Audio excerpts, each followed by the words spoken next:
이 시간은 말씀이 예수님이다. 이와 같은 제목으로 여러분과 함께 말씀을 나누고자 합니다. 요한복음 1장 1절 태초에 말씀이 계시니라. 이 말씀이 하나님과 함께 계셨으니 이 말씀은 곧 하나님이시니라. 네, 이 말씀이 곧 하나님이시다. 이와 같이 기록하고 있습니다. 그러므로 예수님은 곧 말씀이시고 여러분이 예수님을 좀 더 가까이 하시길 원하신다면 말씀 대신 예수님을 말씀을 통해서 가까이 하실 수 있다는 것을 알 수 있습니다. 말씀 대신 예수 그리스도께서 언제부터 계셨는가? 태초부터 그분은 하나님과 함께 계셨고 말씀으로 계시면서 만물을 창조하시는 그 일에 함께 하셨습니다. 말씀 되시는 예수 그리스도가 없이 지은 바 된 창조물은 존재하지 않습니다. 말씀이 오시기 전에 인류의 상태는 혼돈과 공허와 흑암이었습니다. 2000년 전에 태초부터 하나님과 함께 계셨던 그 말씀이 인간의 몸을 만들어 입고 우리 가운데 오셨습니다. 그분이 바로 예수 그리스도이십니다. 말씀이 육신이 되어 이 땅에 오신 예수님을 예수님의 제자들은 그분의 음성을 듣고 그분을 보고 만진바되었습니다. 예수님이 부활 승천하신 지금도 우리는 말씀 되신 예수 그리스도를 성령을 통해서 우리가 듣고 보고 만질 수 있는 것입니다. 성령은 성경의 기록 목적 예수께서 하나님의 아들 그리스도이심을 우리로 믿도록 예수 그리스도에 대한 모든 것을 우리들에게 알려주십니다. 하나님께서는 인간에게 생명에 이르게 할 계명을 주셨습니다. 그러나 인간은 그 율법 앞에 본인이 원하는 선보다 원치 아니하는 악을 행하는 자신을 발견하고 오호라 곤고한 사람이로다. 이 사망의 몸에서 누가 나를 구원하려 하면서 간절히 구원자를 대망하게 되었습니다. 그때 하나님이 예수 그리스도를 우리 가운데 보내주셨고 또 성령을 통해서 우리를 죄와 사망의 법에서 온전히 해방시켜 주셨습니다. 본래 율법은 우리들에게 온갖 것을 완전하게 행하기를 요구합니다. 그러나 이 땅 위에 존재하는 인간 중에 율법대로 온갖 일을 항상 행할 수 있는 자는 없습니다. 그러므로 인간은 율법 앞에 저주를 늘 느끼게 되었을 때에 하나님께서 구원자 예수를 통해서 우리를 율법의 저주에서 건져내신 것입니다. 우리가 교회 다니면서 주여 주여 한다고 다 천국에 들어갈 것이 아니다. 성경은 그와 같이 말씀하고 있습니다. 다만 하나님의 뜻대로 행하는 자가 들어간다. 이와 같이 말씀하고 있습니다.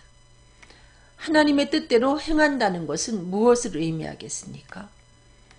예수님의 제자가 예수님께 질문했습니다. 우리가 어떻게 하여야 하나님의 일을 하오리까? 예수께서 대답하시기를 하나님의 보내신 자를 믿는 것이 하나님의 일이다. 이와 같이 말씀하십니다.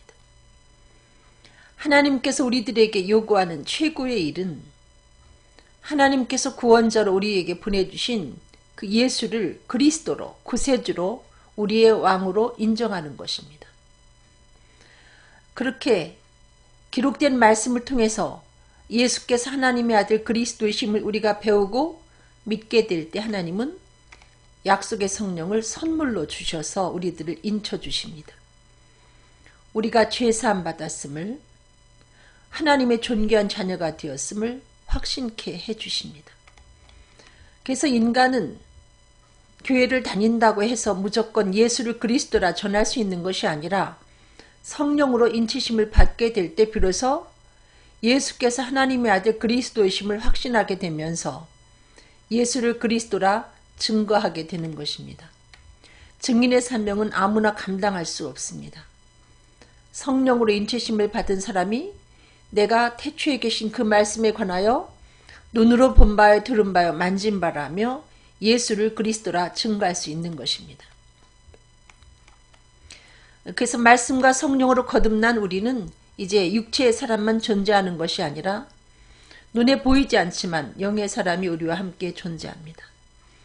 영의 사람이 존재하는데 우리는 그 영의 사람을 떡만이 아니고 말씀을 통해서 양육을 해야 됩니다. 그래서 예수님은 사람이 떡으로만 살 것이 아니요 하나님의 입으로 나오는 모든 말씀으로 살 것이라 이와 같이 말씀했습니다. 말씀은 예수님인데 우리가 말씀의 전반적인 것을 온전히 알지 못하면 때에 따라서 말씀을 가지고 40일 금식 기도하신 예수님을 시험하던 마귀가 오늘날도 동일한 방법으로 우리가 말씀이 부족할 때 말씀을 가지고 우리를 미혹하고 넘어지게 하기 때문에 우리는 온전히 하나님의 말씀으로 무장을 해야 됩니다. 마귀는 어떠한 심령을 찾아 두루다니는가? 말씀이 없는 심령을 찾아서 그들이 쉴 곳을 정하고 있습니다. 그러므로 우리는 하나님께 나아가 부르짖으며 또 말씀을 읽고 묵상하는 그 일을 잘 병행해야 됩니다. 이 말씀을 가르쳐 주시는 분은 바로 성령님입니다. 어떤 사람을 통해서 이 성경을 완전하게 배우려고 하는 것보다는 우리의 참되신 스승 되신 성령님께서 참되고 바르게 가르쳐 주실 것을 믿고 우리가 기도하면서 성령의 지도를 받고 말씀을 상고하게 되면 성령의 감동하심으로 되어진 그 말씀을 옳게 깨달아 알 수 있게 되는 것입니다. 그리할 때 그 은혜의 말씀이 우리를 든든히 세워주십니다. 마치 욥을 든든히 세우신 것처럼 욥은 일정한 음식보다 하나님의 말씀을 귀히 여겨 섭취했습니다. 그러했기 때문에 욥은 극한 환난을 이기고 그 환난 중에도 하나님께 범죄하지 아니하고 도리어 하나님을 찬양하고 하나님께 영광 돌리는 영적인 하나님의 용사로서의 삶을 살 수 있었던 것입니다. 우리는 예수를 그리스도로 영접했기 때문에 왕같은 제사장입니다. 우리를 어두운 데서 불러내어 기이한 빛에 들어가게 하신 하나님의 아름다운 덕을 우리는 선전해야 됩니다. 그리스도를 대신한 하나님의 대사로서 제사장으로서 우리는 평생 동안 하나님의 말씀을 옆에 두고 읽어서 여호와 경외하기를 배워야 됩니다. 그래서 왕같은 제사장으로 부족함이 없이 교만하지 아니하고 좌우로 치우치지 아니하고 하나님 앞에 충성을 다할 때에 하나님은 우리를 영구하게 사용하실 것입니다. 하나님의 감동으로 쓰여진 이 성경은 우리를 교훈하고 우리를 책망하고 바르게 교육합니다. 하나님 사람 된 우리를 하나님의 온전한 사람이 되도록 이끌어 주십니다. 성경을 가까이 할 때 말씀은 곧 예수님이므로 우리가 그 말씀을 통해서 예수님을 배우게 됩니다. 온전한 하나님의 사람이 되어서 최고의 선한 일, 복음 전하는 그 일을 훌륭히 해낼 수 있는 것입니다. 예수님은 내게 와서 나를 배우라 이와 같이 말씀하십니다. 나는 마음이 온유하고 겸손하니 내게 배우면 너희가 마음의 쉼을 얻을 것이라. 우리가 예수님을 닮길 원하지만은 말씀을 가까이 하지 아니하면 온유하고 겸손하신 예수 그리스도를 배울 수 없습니다. 더불어 우리는 주님과 동행하는 삶을 제대로 경험할 수 없습니다. 그러므로 우리 마음속에 참된 기쁨과 행복이 있을 수 없습니다. 무엇보다도 우리가 신사적인 성도라면 전해주는 그 말씀을 무조건 받아들일 것이 아니라 여과 없이 받아들일 것이 아니라 이 말씀이 전한 이 설교의 말씀이 과연 성경의 근거에서 올바른가 하고 우리가 성경을 상고하고 분별해 낼 때에 비로소 신사적인 성도가 될 것입니다. 말씀은 살아계신 하나님의 말씀입니다. 살아계신 하나님의 입으로 주어지는 말씀입니다. 지금도 이 말씀은 우리가 믿음으로 받아들일 때에 우리의 병든 혼과 영과 관절과 골수를 찔러 쪼개며 치료하는 놀라운 역사를 행하십니다. 무엇보다 우리가 악인의 길을 좇지 아니하고 죄인의 길에 서지 아니하고 오만한 자의 자리에 앉지 아니하는 영적 소신 있는 삶을 살도록 인도하십니다. 비결은 하나님의 말씀을 즐거워하며 주야로 묵상할 때 이와 같은 소신 있는 삶을 살게 되는 것입니다. 그와 반대로 하나님의 말씀을 멀리할 때 이는 악인처럼 바람에 나는 겨와 같이 죄악을 따라 살게 되는 것입니다.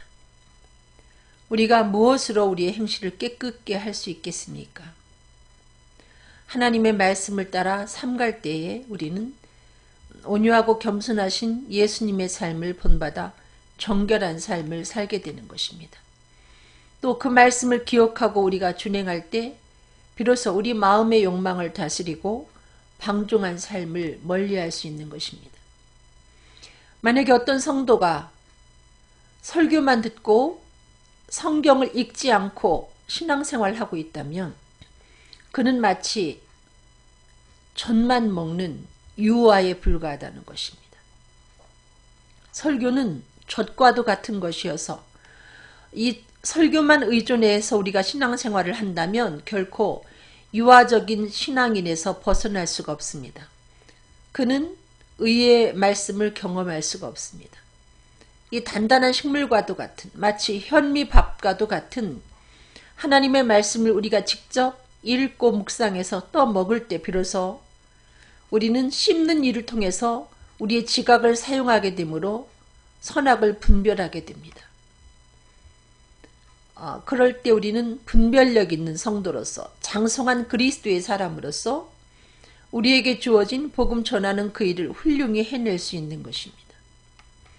이 하나님의 말씀은 우리를 기쁘게 하면서 우리의 눈을 밝게 합니다. 육신의 눈을 좋게 하는 음식이 존재하는 것처럼 영적인 하나님의 사람의 눈을 밝게 해주는 것은 곧 말씀입니다. 이 말씀을 통해서 우리의 눈이 밝아지면 우리는 온몸이 등불이 되어서 내 주변을 비추게 되고 온 세상을 비추는 빛이 될 것입니다. 그리고 이 말씀은 우리의 원수인 마귀보다 우리를 지혜롭게 합니다. 그리고 우리의 영적인 암과도 같은 교만을 예방시켜 줍니다.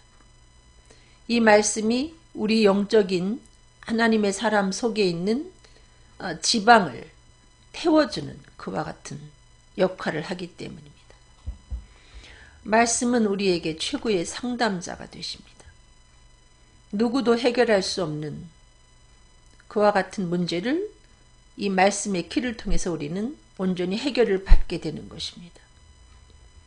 우리가 이 말씀을 붙잡고 주님께 기도하고 이 말씀 속에서 주님의 음성을 들을 때에 넉넉히 마귀의 괴계를 물리칠 수 있는 모략을 얻게 되면서 이 영적인 싸움에서 승리할 수 있는 것입니다. 이 말씀은 영적인 전쟁을 치르는 우리들에게 마귀가 쏘아대는 악한 화전을 막아대는 방패가 되기도 하고 우리를 보호하는 투구가 되기도 하고 또 그들을 물리치는 성령의 검이 되기도 합니다. 이 말씀을 사랑할 때 우리는 큰 행복을 얻게 됩니다. 주님과 동행하는 자의 참된 평안을 우리가 경험할 수 있습니다. 말씀은 곧 예수님이기 때문에 이 말씀을 가까이 할 때에 우리는 어떤 고난의 장애물도 넉넉히 뛰어넘을 수가 있습니다. 하나님은 말씀하십니다. 우리 앞에 큰 기근을 예언하셨습니다. 양식이 없어서 오는 기근이 아니고 물이 없어서 오는 기갈이 아니라 여호와의 말씀을 듣지 못한 기근과 기갈이 올 것이다. 이와 같이 말씀하고 있습니다. 그때에 이 사람이 이 바다에서 저 바다로 혹은 북에서 동까지 비틀거리며 달려 왕래하지만은 청년도 처녀도 피곤하여 넘어질 수밖에 없는 극심한 기근을 경험하게 될 것이다. 이와 같이 말씀합니다. 요셉은 하나님께서 그에게 7년 풍년 후에 흉악한 7년 흉년이 있을 것을 미리 말씀해 주셨을 때에 풍년의 그날에 그의 공물을 거두어 들여서 창고에 저장했던 것을 기억하는데, 그는 셀 수 없을 만큼, 그 수가 한이 없을 만큼 흉년을 대비해서 많은 양식을 저장했던 것을 우리가 창세기 말씀을 통해서 알 수 있습니다. 그래서 요셉은 온 땅에 기근이 왔을 때 자신만 산 것이 아니라 그 창고에 저장한 양식을 열어서 모든 백성들에게 공급해서 세계를 다스렸던 총리가 됐던 것을 우리가 기억합니다. 우리 역시 말씀의 풍년의 이날에 열심히 말씀을 저장해서 말씀의 기근을 대비해서 준비할 때 우리는 아마 우리에게 다가오는, 기근 중에 다가오는 모든 사람들에게 신령한 양식을 공급하는 영적인 총리로서의 사명을 다 감당할 수 있을 것입니다. 주님은 말씀하십니다. 때를 얻든지 못 얻든지 항상 하나님의 말씀을 전하기에 힘쓰라, 이와 같이 말씀하십니다. 말씀을 전파하는 것은 곧 예수 그리스도를 선전하는 것입니다. 어둠 가운데서 우리를 불러내어 기이한 빛에 들어가게 하신 그리스도의 덕을 선전하는 것입니다. 예수님은 성령을 통해서 우리들에게 하늘과 땅의 모든 권세를 부여하셨습니다. 이 권세를 가지고 모든 족속에게 예수께서 하나님의 아들 그리스도이심을 전파하게 하시며, 무엇보다 우리에게 주신 새 계명대로 서로 사랑하라는, 주님이 우리를 서로 사랑하라는 그 계명을 지키고 전하고 가르쳐 지켜 행하게 하기를 원하신다는 것입니다. 이 사명을 감당할 때 주님은 우리들에게 성령을 기름 붓듯 부어주실 것이고 세상 끝날까지 함께 하신다는 것을 우리로 느낄 수 있도록 동행하실 것입니다. 사도 바울은 아침부터 저녁까지 자기 셋집에 오는 사람들에게 하나님의 말씀을 강론하고 하나님 나라를 증거할 때에 그가 본문을, 예언서를 가지고 하든지 혹은 모세오경을 가지고 본문을 가지고 복음을 전하든지 예수 그리스도를 빼놓지 않고 전했던 것을 우리는 기억합니다. 주님은 십자가상에서 돌아가실 때 제사장들이 내가 진실로 하나님의 아들이냐 그와 같이 질문했을 때에 내가 바로 하나님의 아들 그리스도라, 예수가 그리스도 되심을 돌아가시면서도 증거하신 것을 알 수 있고, 또한 다시 오실 것을 모든 사람들이 목도할 수 있을 정도로 주님이 다시 오실 것을 그들에게 증거하셨던 것을 알 수 있습니다.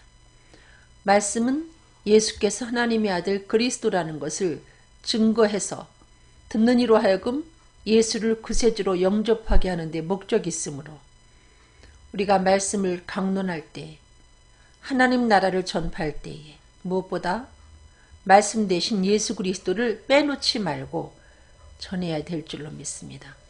기도하겠습니다. 사랑이 많으신 주님, 우리가 주님을 사랑한다고 하면서 말씀을 가까이 하지 못한 것 주님 용서해 주시고, 주님과 가까이 동행하길 원한다고 하면서 말씀을 가까이 하지 못한 어리석음을 주님 긍휼히 보아 주시어서 말씀은 곧 예수 그리스도임에 이 말씀을 가까이 하여서 주님을 배우고 생명 되신 예수 그리스도를 힘있게 전파하며 그 선한 일을 행하기에 온전한 하나님의 사람으로서 땅끝까지 복음을 전할 수 있는 저희들이 되게 인도하여 주시옵소서. 감사하며 예수 그리스도 이름으로 기도드렸습니다. 아멘. 감사합니다. 여러분. 사랑합니다.